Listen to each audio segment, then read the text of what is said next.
के 2 बज रहे थे।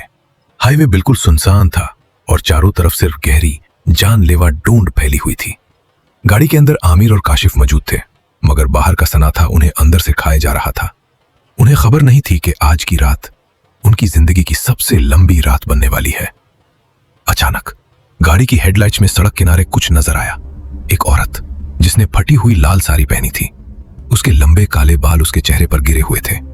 आमिर ने इंसानियत के नाते गाड़ी की रफ्तार कम कर दी, लेकिन ये उसकी सबसे बड़ी गलती थी। जैसे ही वो औरत खिड़की के करीब आई, काशिफ की नजर नीचे गई और उसका खून जम गया।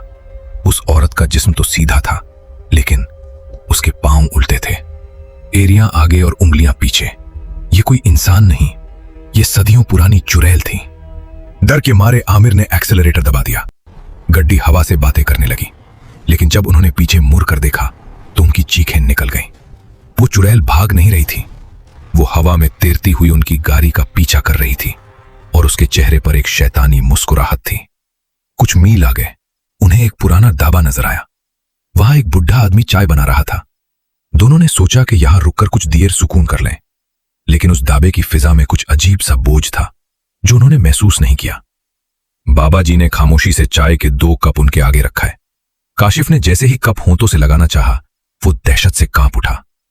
कप में चाय नहीं थी, बल्कि गढ़ा कला खून था और उसमें इंसान के बाल तैर रहे थे।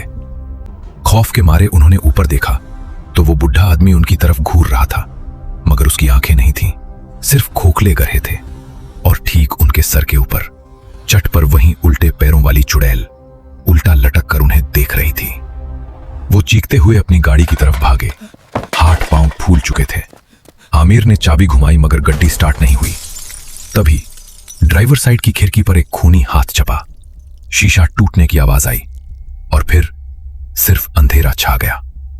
मौत उनके बिल्कुल करीब थी कि अचानक सामने से एक ट्रक की रोशनी आई। रोशनी पड़ते ही वो साया गायब हो गया। दोनों दोस्तों की सांस में सांस आई। उन्हें लगा कि शायद वो बच निकले हैं, मगर वो नहीं जानते थे कि खेल तो अभी शुरू हुआ है।